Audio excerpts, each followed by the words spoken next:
اللہ کے حبیب نے منع فرمایا، فرمایا کوئی اونچا اللہ اللہ نہ کرے، جب کوئی نماز پڑھ رہا ہو سو رہا ہو تو اس کے سامنے اونچا ذکر نہ کرو۔ کہتے میں ایک دن اونچا اونچا ذکر کر رہا تھا، اونچا اونچا میں ذکر کر رہا تھا، کیونکہ عشق لگا سی کھیڈاں کھیڈ دی نوں تے مینوں کھیڈاں بھل گئیاں، میں کجل پایا سی یار دے ویکھنے نوں، پھر او دی یاد وچ روندیاں ہی ڈل گئیاں۔ حیدر شاہ اس گلی کدے نہ رول دی، پر ہن تے رول گئیاں۔ کہتے میں اونچا ذکر کر رہا تھا تو حضرت عمر فاروق رضی اللہ تعالیٰ نے ڈانٹ دیا، فرمایا تجھے نہیں پتا حضور نے منع کیا؟ تو عمر نے ڈانٹا تو میں چھپ کے بیٹھ گیا کونے میں۔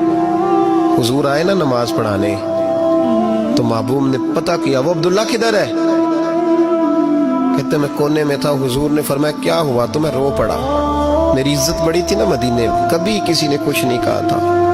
نبی کریم نے فرمایا کیا ہوا؟ عرض کی حضور کچھ نہیں۔ پھر بھی بتاؤ؟ کہتا میں رو پڑا، میں نے کہا یا رسول اللہ میری غلطی تھی تو سیدنا فاروق اعظم نے ڈانٹ دیا ہے۔ فرمایا ہوا کیا؟ یا رسول اللہ میں اونچا ذکر کر رہا تھا، اور بات بھی ٹھیک ہے، کچھ لوگ قریب نماز پڑھ رہے تھے، حضرت عمر نے منع کیا۔ نبی کریم علیہ السلام نے فرمایا بلاؤ نہ ذرا عمر کو، خود قانون حضور نے بنایا ہے کہ اونچا ذکر نہ کرے جب کوئی نماز پڑھ رہا، بلاؤ نا عمر کو۔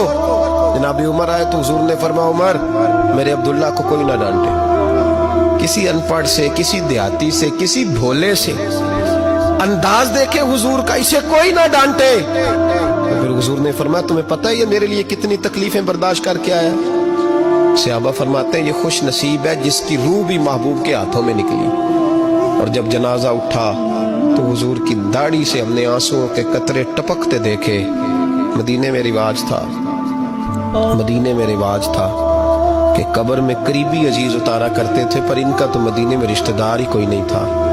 حضرت عمر فاروق اور جناب ابوبکر صدیق کہنے لگے ہم قبر میں اتارتے۔ جب ان دونوں نے اٹھایا قبر میں گئے تو کہتے ہیں کمال دیکھو اللہ کے رسول ہم دونوں سے پہلے قبر میں اتر گئے، اور حضور نے یل بدایا ون نہایا میں موجود ہے، کب مجھے دو میں قبر میں اتارتا ہوں۔ کہتے ہیں حضور نے تنے تنہا پکڑا، تنے تنہا قبر میں اتارا، پسے مردن فرشتوں نے جو تلاشی لی تو کیا نکلا؟